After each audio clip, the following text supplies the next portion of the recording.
feel very strongly about this.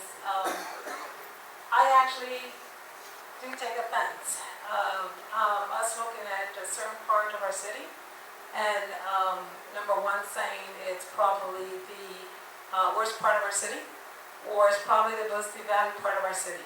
I've taken careful approach, not even now as a city council member candidate, to understand who's on 49th Street. And if you all understand or look, and if we all take a careful assessment of 49th Street, it's a very functional corridor. Yeah, it borders St. Pete. We're a blip in St. Pete's eye. You know, 49th Street doesn't end up anywhere in St. Petersburg's priorities, but it is our priority. We have businesses working there. We have restaurants. We have a diner. We have a bank. We have auto services. We have our neighborhood center. We have So 49 Business Association that does a great job in inviting the city to the Blues Fest, to the car show. We have a storage unit.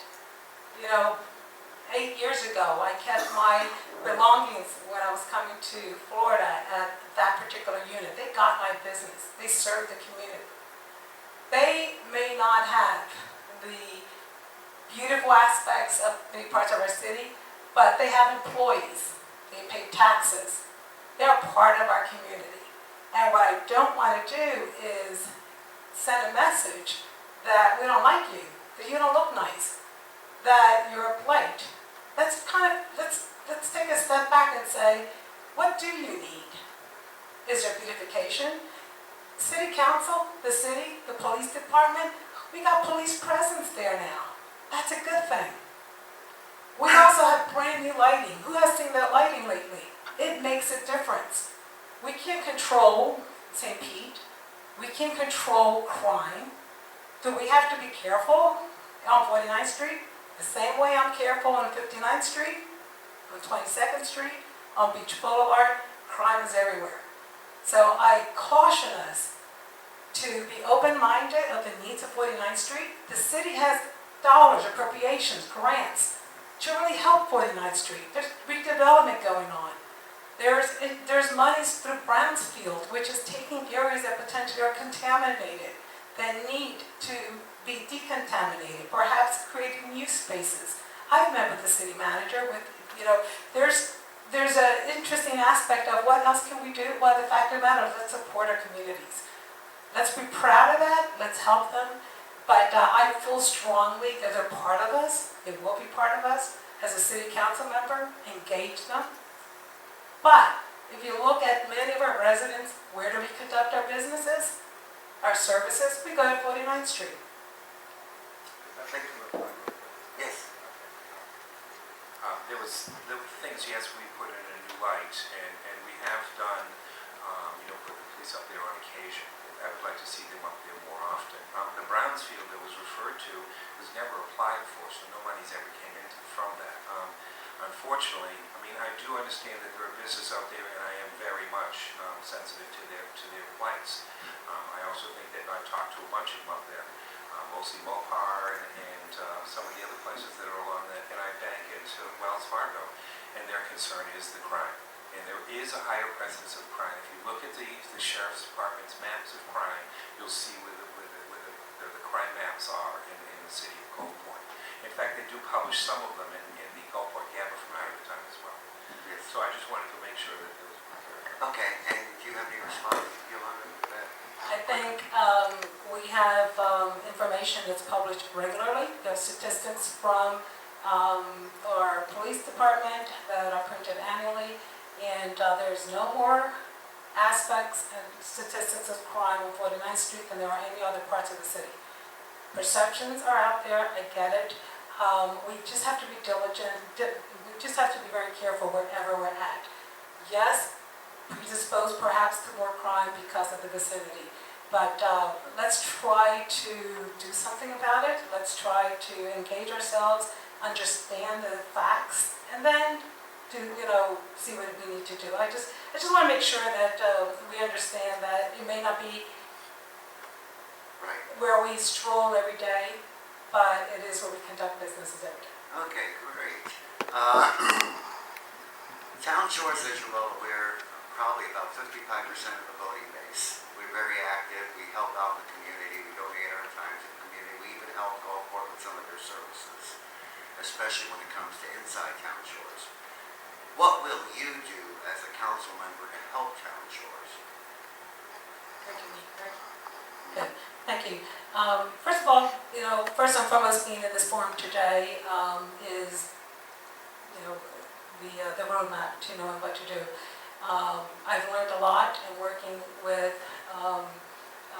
your organizations. We know that each building, has representation. As a city Gulfport member with the population of individuals who live here in Gulfport, communication and outreach to make sure that decisions that are being made every day in City Council, do we ask ourselves, what about our Town Shores community? How do they see this? How does this impact them? If I'm taking on parking and alleyways as a priority, is that important to Town Shores? Is parking important to you? Are the streets and maintenance important to you? Likewise, there's sewer work going on in Gulfport. May or may not be something that you would be interested in, but you're very much part of this community. You live here, you pay taxes, you enjoy our amenities. I want to know, are we meeting your needs? Are the beaches and the changes at the beach something that enables you to feel welcoming? Our events in the city, do we have a Town Shores presence? Yes, no? Well, what can we do about that? You have a whole infrastructure in here. You're making decisions every day on your quality of life, your daily living. Is there something else as a city that we should understand about that and perhaps help with that? Senior services. We have our senior center, state-of-the-art facility in Gulfport with a lot of services from well-being and healthcare, social services. We have our library that I understand many individuals in the city, especially our seniors, take part of. We have internet searches. I want to understand what makes you tick here. And if in fact there's something that we don't take into consideration when we're talking about even the marine or Clam Bayou, that it's important for Clam Bayou, I want to know that. And I think you will tell me, your residents will tell me what's working, what's not working, and where we can go from here. And that's only going to happen through communication and transparency.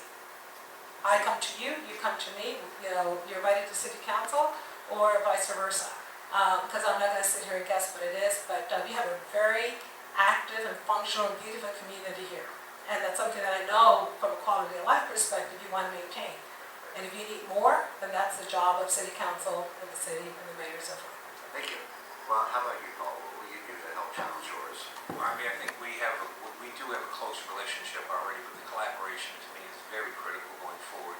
If there are issues, I know a lot of the issues that plague downtown and the sewer issues and stuff don't have as much play because I know you have your own maintenance and everything else, but I think the bottom line is that we keep an open lines of communication constantly and collaborate with this area, because after you said 55% of the voters and of the population of Gulfport come from right here, and about actually the percentage of the absentee voters are unbelievably high. So to me, the bottom line is just collaboration and transparency. Great, very good. After we get through with this thing, we'll talk some more about that question. Politics. What are your political views? Any party affiliations? How do you feel about senior health care and Obamacare? Good question. I have been because I was from various places like California and Massachusetts where we had open primaries. I could vote in primaries as an independent. I have been mostly a Democrat. I was a Republican a long time ago because my parents were. My political views are that I'm sorry, can you ask that question? Yeah, what are your political views? Any party affiliations? And how do you feel about senior health care and Obamacare? Well, senior health care is something that I'm going to have to be very, very vigilant on, since it's going to be pretty soon when I'm going to be needing it. And it's something that I've worked a lot with in the past. When it comes to Obamacare, one of the things that I've always advocated for is some kind of a nationwide health care system. I know a lot of people are not interested in a single payer system. And although Affordable Care Act has a lot of flaws, much like Massachusetts, where, when it came, Romney Care was kind of the predecessor for the Affordable Care Act. And it's worked out pretty well. It's taken some time. There's a lot of tweaking, little things like you can't allow people to go to the emergency rooms ad hoc anytime they want to because it just strains the services. I think that we could have done a little better job by stretching it out over periods of years to make sure that we had educated doctors, so that we had more availability of physicians and of physicians' assistants and nurses. It's going to end up straining the system, but at the same time, nobody should ever not be able to go to a doctor because they don't have health care. That to me is just a matter of ethics and morals. You cannot say no. So I vote, probably most of the time it's going to be Democrat, but I still stand.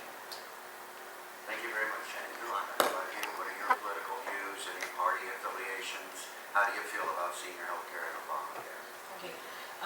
Yes, I am a registered Democrat. So I'll just say that at this point. One of the things that I want to remind us here in Gulfport, which I think is very rewarding, is that this election is not partisan.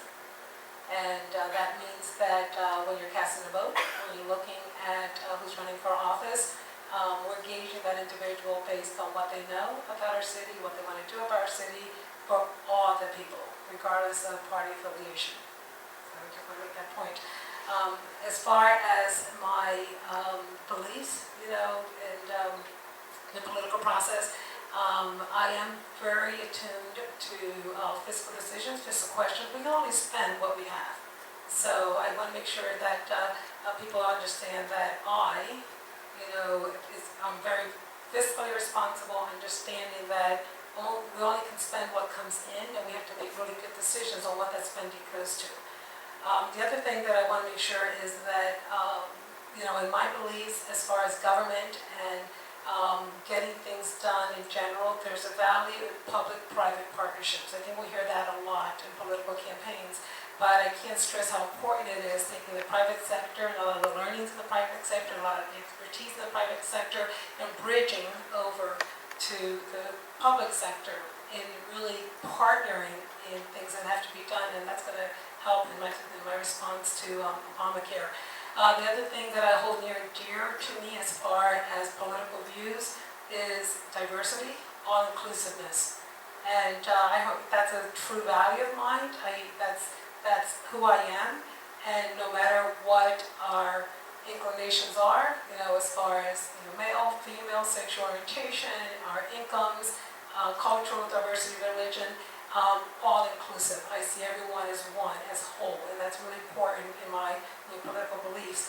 And then the other thing is that I hope and I wish that from a government perspective, regardless what our party affiliation is, Democrats, Republicans, independents like Paul, we need to make decisions that are bipartisan. We need to make decisions that are for the people, about the people, regardless of who got us into office from a party affiliation. Now, bridging over to Obamacare. I do not give you tons of details on my background, but for 10, 15 years, my job has been with state government, federal government. I was at the table before Part D Medicare came to fruition. Many in-town shores perhaps understand what our prescription benefit is like and what Part D and Medicare means to you, what Part A, hospitalizations, mean to you, what Part C, which is also Medicare and is the HMOs that many of you have. I spent many years when the Medicare Part D program was being crafted in Washington, D.C. I worked with consumer groups. I understood what is that going to mean for seniors 10 years from now? And I can happily say that I was at the table 10 years ago, and I can see now the value of bringing something like that to fruition. Did Part D Medicare come out smooth and wonderful? No, it took retweaking. You all understand that. My mom understands that. My extended family here in Gulfport. Obamacare wasn't perfect, isn't perfect. Do I support Obamacare? I do. Do I support the fact that we have 33 million people in this country who go uninsured, underinsured every day and need health care? Yes. People need to realize that the uninsured and underinsured, we pay for that every day with our taxes. be it in hospitals and police services or whatever it may be. We will retweet this. We will take things that we don't like, that don't work. That happened with Medicare in the 60s. It happened with Social Security. It happened with the exception of Medicaid. That's how amendments work. That's how federal programs work. What doesn't work, you fix it. And you get to a point where we can look back and say, did we insure a good percentage of 33 million people uninsured in this country? What happened to our seniors? What happened to our children? What happened to the working poor? I hope one day we can look back and say we put all the political arguments aside and we did good on behalf of Obamacare. I think a lot of our seniors, because I know, my parents and so forth are going to be impacted, are not negatively impacted. And I hope that we can all be very much involved in the political process to make it work.